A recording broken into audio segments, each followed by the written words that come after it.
Hola a todos, queremos saludarles. Les saluda José Caparroso, coeditor de Forbes, basado en Colombia. Y en el día de hoy seguimos con este formato que hemos denominado Charla Forbes, ideas en tiempos de crisis. Queremos saludar a todos los que se están conectando en Colombia, en Centroamérica, en México, en República Dominicana y demás lugares de América Latina para hablar de hoy un tema que nos gusta muchísimo y es conectividad, y por eso hemos invitado a Alejandro Adamowicz. Él es el director de tecnología y estrategia de la GSMA para América Latina. La GSMA es el gremio más grande que aglomera a operadores de telecomunicaciones y también marcas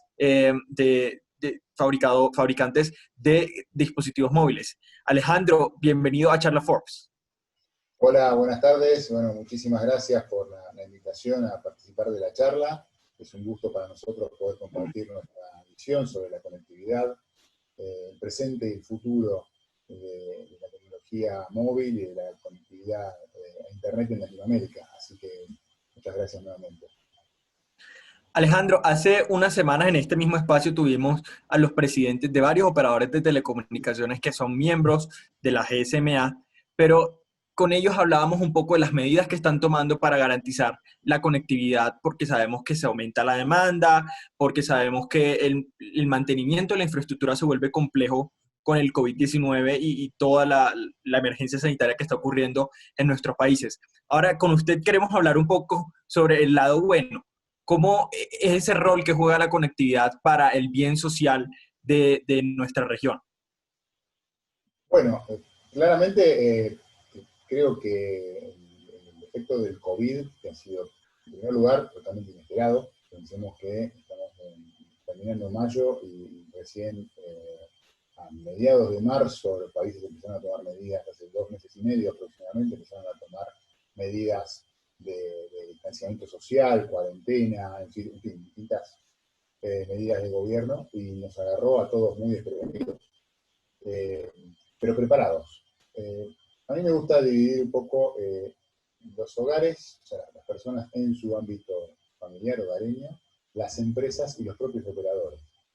Y la sorpresa es que la gente en los hogares estaba bien preparada para tomar estas herramientas que utilizamos de colaboración, ¿no? Bueno, estamos usando en este momento Zoom, todas las aplicaciones cloud, han crecido aproximadamente entre 250 y 700% algunas de las aplicaciones, y salvo algunas cuestiones menores al principio, sin demasiado sobresalto.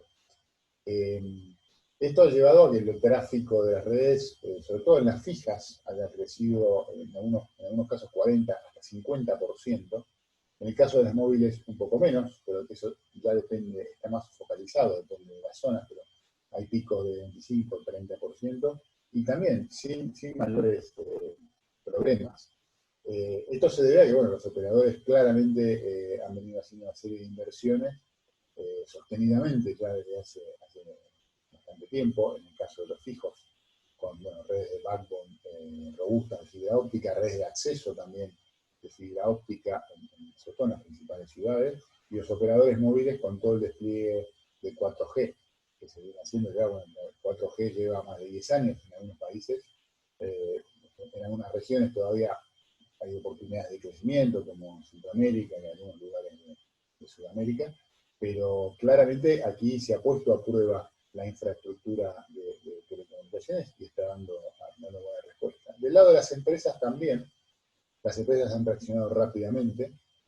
Por supuesto que la pandemia no estoy diciendo nada nuevo, si decimos que bueno, esto está transformando la manera de hacer negocios de las compañías que están sufriendo, sobre todo las pymes, en Latinoamérica, que no tienen tanta espalda, tantas reservas financieras.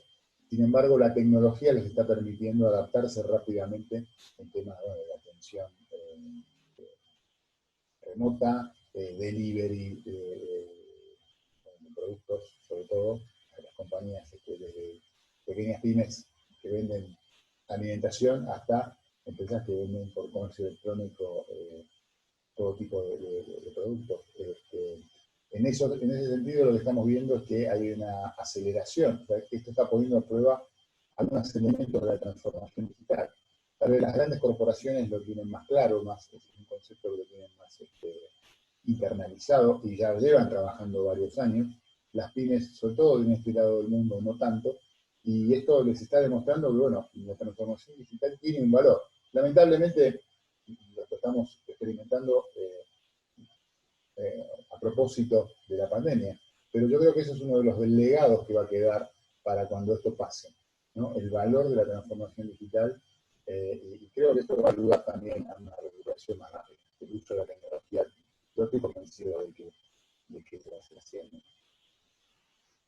Lo has mencionado, lo importante que es la transformación digital en una situación como esta. Llevamos muchos años hablando de transformación digital, pero por otra parte, en estas semanas, no sé si ha pasado allá en Argentina, que la palabra reinventarse se ha vuelto ya como repetitiva en muchos aspectos porque es lo que todo el mundo sugiere para esta situación y precisamente para lograrlo se están trayendo a la mesa las tecnologías emergentes, que hace unos años veíamos lejanas, por ejemplo, la inteligencia artificial, el IoT, el Internet de las Cosas, eh, y por supuesto el uso de las conexiones móviles para distintas cosas como el delivery, los drones. ¿Qué tan preparada está nuestra región para ya empezar a coger de forma masiva y de una forma más democrática estas tecnologías emergentes en términos de conectividad? Bien, en términos de conectividad, en lo que es IoT, ya hay varios países donde hay despliegues significativos de redes. IoT, de todas maneras, en IoT la red es una parte de la solución, la conectividad es una parte de la solución. La conectividad tiene que estar acompañada de todo un ecosistema de aplicaciones. Por ejemplo, hablamos mucho de IoT y soluciones verticales, que son soluciones específicas para un determinado segmento o determinada aplicación en la industria. Hablamos del agro, por ejemplo, ¿no? La agricultura, que es tan importante en casi todos los países de Latinoamérica. Hoy las redes están preparadas. Lo que falta en este momento es un stack de aplicaciones, una pila de aplicaciones que va desde el dispositivo, la gestión del dispositivo, la colección de los datos, la transformación de esos datos en información relevante y la conexión de esa información relevante con la toma de decisiones. En definitiva, es el valor para el cliente final, en este caso, un productor agropecuario, ¿no? Pero esto también lo podemos llevar a otro tipo de industrias, donde tal vez, si hablamos de productor agropecuario, siempre nos viene a la mente, bueno, aquel pequeño productor o pequeño pool de productores, eh, por ejemplo, de una explotación agrícola, pero podemos hablar de otro tipo de verticales como donde están las empresas, donde, por ejemplo, empresas petroleras, la minería, que son, bueno, industrias muy importantes en varios de nuestros países, ¿no? Sobre todo en los países andinos, por ejemplo, ¿no? La minería es muy importante. Y ahí también hay soluciones que, si bien con tecnologías como 4G o las tecnologías IP, las redes fijas hoy son factibles, en realidad con 5G, que todavía no tenemos en Latinoamérica, pero ya lo tendremos en poco tiempo, se va a producir un salto que tiene que ver con no solo velocidad, sino con algunos parámetros que hacen que la red sea mucho más precisa, que sea mucho más rápida en velocidad de respuesta, lo cual es crítico, por ejemplo, cuando, volviendo a, siempre se me ocurre el ejemplo, por ejemplo, de la minería, ¿no? O del petróleo, donde, por ejemplo, se pueden manejar grandes máquinas que son pesadas, que es muy difícil entrenar a las personas para poder manejarlas y que además son instancias peligrosas, ¿no? Ya están máquinas que están trabajando en montañas, en terrenos donde, bueno, hay probabilidad de accidentes, de derrumbe. El manejo remoto de este tipo de maquinaria permite dos cosas. Primero, ganar en productividad, porque se puede reutilizar un mismo pool de personas, puede manejar estas distintas máquinas a distancia a través de lo que llamamos realidad aumentada o realidad virtual, que son dos cosas que son aplicaciones típicas de 5G. Y además asegurar mejor al personal, ¿no? O sea, hoy por hoy, en la era, digamos, sin conectividad, hay que desplazar a una persona, a lo mejor cientos de kilómetros, pero después al especialista lo tenemos en un lugar y luego hay que desplazarlo otros 1000 kilómetros porque hay otro yacimiento en otro lado. En cambio, con el uso de tecnología intensiva, el uso de conectividad, en este caso 5G, lo que podemos lograr es una mayor productividad. Otro ejemplo, por ejemplo, la telemedicina. Telemedicina tenemos hace décadas, ya hace décadas que hay, por supuesto, dispositivos de captura de imágenes, de toma de imágenes en alta resolución, y existen redes que permiten, con cierto delay, que esas imágenes lleguen, por ejemplo, a un centro médico de alta complejidad donde un médico, un especialista, lo pueda interpretar. Con 5G empiezan a aparecer otro tipo de tecnologías, como por ejemplo los robots para hacer otro tipo de operaciones. Ya existe esta tecnología de robots que, bueno, por supuesto, operaciones de complejidad de menor a mayor, ¿no?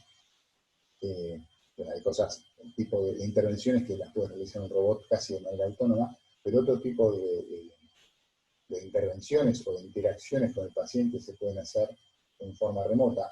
Hoy, a mí me llama mucho la atención una tecnología que es la tecnología de Internet táctil, que es dispositivos. Esto lo diseñaron hablando con médicos, ¿no? Hablando con definitiva quien es el usuario final. Eso es muy importante a la hora del diseño de soluciones. Y los médicos, una de las cosas que dicen, yo puedo diagnosticar a un paciente, pero necesito a veces tocarlo, necesito tocar un tejido, experimentar. Han desarrollado distintas empresas tecnologías táctiles. Son básicamente guantes con miles de sensores que permiten transmitir en tiempo real toda esa información a un guante virtual.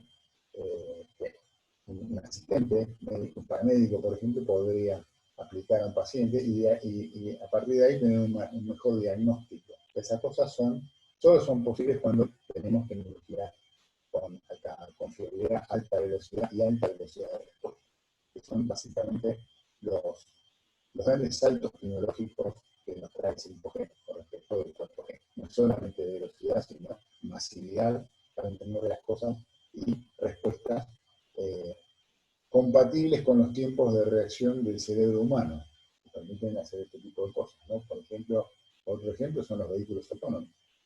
En un vehículo autónomo tenemos que emular el comportamiento, o mejorar el comportamiento de una persona manejando, conduciendo un vehículo. Imagínate, conduciendo un vehículo, aparece un obstáculo, hay que frenar de golpe. La respuesta del cerebro humano son alrededor de 12, 14 milisegundos. Bueno, las redes 5G tienen respuesta de aproximadamente 1 o 2 milisegundos, o ese es el objetivo. Entonces eso nos permite incluso que un vehículo autónomo pueda reaccionar más rápidamente que lo que puede reaccionar una persona. Eso realmente con esta innovación, con esta cantidad de innovaciones que va a traer 5G, van a permitir todo tipo de desarrollo. Y el límite está en la imaginación, en las pequeñas compañías. Alejandro, sí, devolvámonos un poco al sector salud, que digamos que son estos trabajadores que están en la primera línea de la pandemia.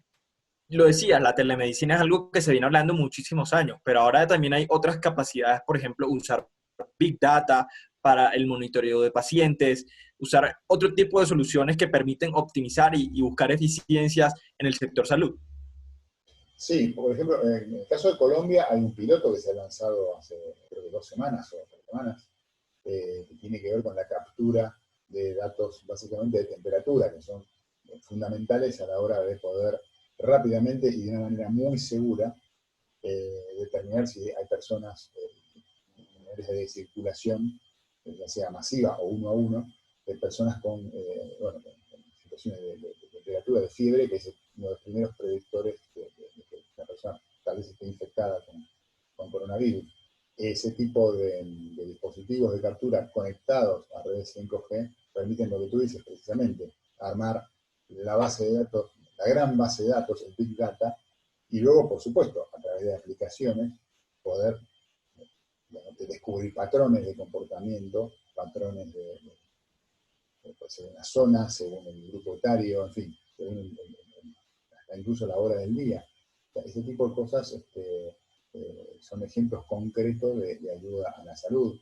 También hay algunos ejemplos donde se están utilizando drones para esto, se envían de forma más segura. El dron en forma remota con un sensor de temperatura a hacer el típico diagnóstico hacia varios metros de distancia, y el dron puede transmitir en tiempo real a cualquier parte del planeta en forma prácticamente instantánea esa información. Esos son ejemplos contundentes de cómo la tecnología puede ayudar, en este caso en la medicina, pero ejemplos, podríamos estar horas recorriendo ejemplos de cómo la tecnología no solamente ayuda a la productividad, eso es muy importante, pero también salva vidas y ayuda a prevenir cuestiones de catástrofes, cuestiones de incendios, por ejemplo, o accidentes. Para quienes nos acompañan desde otros países, les contextualizo un poco lo que está ocurriendo en Colombia. Está sucediendo un piloto de 5G, lo están haciendo Telefónica, Movistar y Huawei. Son unas cámaras que en tiempo real miden temperatura a la gente y organizan la data pues, para tener un control del flujo de personas. Alejandro, hablando de 5G, hace unos días en Colombia la Comisión de Regulación de Comunicaciones emitió un informe en el que dijo que el país tiene vía libre para 5G en términos jurídicos, por decirlo de una manera. ¿Cómo ve, resumidamente, porque yo sé que esto daría para hablar muchísimas horas también, cómo ve el panorama de las proyecciones para empezar a implementar la tecnología 5G en América Latina? Bien, la tecnología 5G básicamente utiliza como una plataforma de apoyo tecnológico la de 4G. Eso es una buena noticia para Latinoamérica, porque en Latinoamérica, o sea, la ventaja de haber estado un poco más atrás en 4G hace que la tecnología 4G sea de las más modernas, de las últimas de 4G. Dentro de una misma generación, por supuesto hay subgeneraciones, hay equipamientos más modernos. O sea, no es lo mismo un equipamiento 4G instalado en 2020 que uno instalado en 2015. Eso pone a Latinoamérica en una situación de partida relativamente más favorable. Pero, por supuesto, faltan algunos elementos, se necesita que algunos elementos que componen la solución 5G estén disponibles. El primero es el espectro, la antena móvil. El espectro es fundamental porque son redes que tienen que convivir. De hecho, 4G y 5G van a convivir muchísimos años. Por nuestras propias proyecciones en dicen que por lo menos 15, 20 años van a convivir. No es que la 5G va a tomar el lugar de la 4G. Entonces, en primer lugar, espectro. Las nuevas bandas de espectro ya están identificadas. Ya sabemos cuáles son. La industria sabe y ha decidido, tanto la industria como los gobiernos, a través de la UIT, cuáles son las bandas preferidas para el uso de 5G. Por otro lado, 5G demanda muchas más antenas. ¿Por qué? Porque, como decía antes, ¿no? La alta velocidad, la alta disponibilidad de la red requieren de mucha más cobertura. Entonces, y en algunos casos se utilizan frecuencias mucho más altas, que son las que permiten ofrecer capacidades de, por ejemplo, un gigabit por segundo, que hoy son impensadas en una red. Entonces necesitamos más antenas, la industria necesita que los permisos de habilitación de antenas, de infraestructura y también de tendido de fibra óptica sean mucho más ágiles. Y por otro lado también que se permita y que la regulación no sea una regulación ex ante. El 5G, como te decía antes, propone sobre la mesa una cantidad de innovaciones tecnológicas que luego mucha gente va a transformar en servicios. Entonces, muchas veces van a aparecer servicios que hoy ni siquiera nos imaginamos. La regulación tiene que acompañar sin frenar el proceso de la innovación, que típicamente es algo que pasó básicamente por historia, no es porque alguien lo haga con un propósito en particular, sino la historia de los servicios de telecomunicaciones vienen de una regulación de hace 100 años. Entonces, todavía hay un paradigma que en muchos casos se mantiene y que para 5G deberíamos ir cambiando. La buena noticia es que, bueno, los gobiernos están muy entusiasmados con esto. Los operadores también necesitan que exista cierta previsibilidad en reglas de juego, porque las inversiones de 5G son muy muy elevada, y todavía, y acá en Latinoamérica, estamos en pleno despliegue 4G. Para darte una idea, estamos en torno recién al 50% de penetración del 4G promedio en la región. Por supuesto hay países que están más adelantados. Entonces, todavía hay muchas inversiones por hacer en 4G y ya estamos con la quinta generación. El caso de negocio no es sencillo porque al ser un servicio que no necesariamente en todos los casos va a ser masivo, tú necesitas asegurarte una mínima cantidad de casos de uso para que la inversión tenga sentido desde el punto de vista económico, desde el punto de vista empresario. Bueno, toda esta ecuación es muy compleja a los operadores. Nosotros estamos ayudando a través de documentos, recomendaciones, compartiendo, trayendo mejores prácticas de tal vez los mercados que están un poco más adelantados para que los operadores puedan elaborar estos casos de negocio, haciendo recomendaciones a los gobiernos también de políticas públicas para que el 5G se pueda acelerar, porque, y acá otra vez, otra particularidad de Latinoamérica, 5G, y ahora me refiero otra vez al campo de las industrias, es una herramienta fundamental para mejorar la productividad, que es un pendiente que tiene Latinoamérica en general. Los países latinoamericanos tenemos un gap de productividad. 5G puede ayudarnos a achicar ese gap, a recuperar definitivamente esos gaps de productividad y permitir a Latinoamérica ser mucho más competitiva en determinadas industrias. Entonces, yo creo que el mensaje tanto los operadores como las asociaciones como el GSMA, bueno, insistimos mucho en esto, pero creemos que también que los gobiernos lo entienden así y están ayudando, están tomando las medidas, están dando los pasos necesarios para que esto ocurra. Por último, Alejandro, ya para ir concretando, ¿cómo ven desde la GSMA el impacto del COVID-19, de esta pandemia que ha afectado a toda la economía de todos nuestros países y, por supuesto, a la salud y muchos otros aspectos de la sociedad en el sector de telecomunicaciones? En Colombia en particular, hemos visto que la Comisión de Regulación de Comunicaciones nos ha dicho que el tráfico se ha incrementado semana a semana, ha ido subiendo y bajando, pero siempre por encima de lo que había antes del aislamiento obligatorio, tanto en Internet de banda ancha como en tráfico móvil. ¿De qué manera impacta esto al sector? Bueno, como te decía al principio, afortunadamente los operadores han hecho las inversiones en su momento para permitir este tipo de incremento de tráfico. Por supuesto que son incrementos de tráfico que no solamente tenemos que tener en cuenta la cantidad de tráfico, como tú dices, 35, 40, la cifra más alta que yo he escuchado en Latinoamérica es el 50 en un país. Pero no solamente el volumen, sino dónde ocurre. Porque normalmente las redes tienen subidas y bajadas. Imagínate, por ejemplo, un centro de conmutación de tráfico, una gran estación de metro o de tren en una metrópoli de las que tenemos en Latinoamérica, que son enormes, ¿no? Imagínate, bueno, Bogotá, San Pablo, México, Buenos Aires, Santiago, en fin. Imagínate cualquier metrópoli. En un día normal, las redes soportan picos de tráfico donde el momento en que va toda la gente. Bueno, ahora la gente está en los hogares. Entonces, por eso te decía que las redes fijas también sufren, o mejor dicho, experimentan este incremento de tráfico.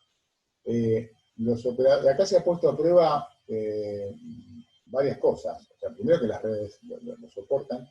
Segundo, que en aquellos casos donde ha habido que hacer ajustes en las redes, porque bueno, por supuesto, también ha habido que tocar un poco la tecnología para que, bueno, el tráfico ahora se produce más en tal región o en tal otra, hablando de, bueno, básicamente de que la gente está en los hogares, o que utiliza otro tipo de aplicaciones más intensamente, como esta de video, que consume muchos datos. Los operadores lo han podido hacer en muchos casos de forma segura, sin desplazamiento de los trabajadores. O sea, en eso también los operadores han hecho un trabajo, un criterio fantástico, porque se ha cuidado, se cuida mucho la salud de las personas que tienen que operar. Por supuesto, hay personas que tienen que salir a operar, son servicios esenciales, y bueno, que hay un evento en una torre, alguien tiene que ir a resolverlo, y esas cosas, la tecnología falla. O sea, eso está estudiado y a veces algunas cosas, por mejor planificadas que estén, siempre algo se rompe. Y bueno, en ese sentido las redes, ya te digo, lo vienen soportando muy bien. Una preocupación de los operadores tiene que ver también con el tema con diferencias en el comportamiento, alteraciones en el comportamiento de pago de los clientes, porque bueno, esto ha resentido mucho la economía, en Latinoamérica hay mucha economía informal, que es donde más está pegando la crisis, o bueno, cierto tipo de empresas, de pymes que no pueden operar, compañías que tienen, por ejemplo, restaurantes, hoteles, en fin, esto está impactando en algunos casos, con cierta importancia, la cobrabilidad de los servicios. Entonces ahí hay que tener cuidado. Si los operadores están haciendo proactivamente, están tomando medidas para paliar esta situación, también hay que evitar situaciones posibles, situaciones de abuso que podría haber de estamos en crisis no pago, o sea, los operadores tienen que seguir invirtiendo. O sea, las inversiones, esta es una industria que crece, el tráfico anualmente en condiciones normales crece entre un 50 y un 80% en Latinoamérica. Hay muy pocas industrias donde tienes que ampliar la fábrica a 50-80% todos los años, ¿no? Si fuera una fábrica, por ejemplo, no sé, de productos lácteos, no, imagínate teniendo que aumentar la planta 50% todos los años. Bueno, la industria móvil vive esa realidad desde hace muchísimos años. Entonces, es muy importante asegurar que no se rompa la cadena de pagos y que las compañías puedan seguir operando, invirtiendo como hasta ahora y preparándose para el 5G, que creemos que esto va a ocurrir pronto. Alejandro Adamowicz, director de tecnología y estrategia para América Latina de la GSMA, que además fue la primera gran organización afectada cuando tuvo que cancelar el World Mobile Congress de Barcelona a principio de año con todo esto de la pandemia. Alejandro, gracias por unirte a nosotros en Charla Forbes. No, José, nuevamente muchísimas gracias por invitarme y bueno, ha sido un gusto poder compartir estas reflexiones con todos ustedes y con todo el público. Y a todos ustedes, gracias por unirse a nosotros. Recuerden que pueden encontrar todos los episodios de Charla Forbes en nuestras páginas de Facebook. Los invitamos a que sigan conectados y nos veremos en una próxima oportunidad.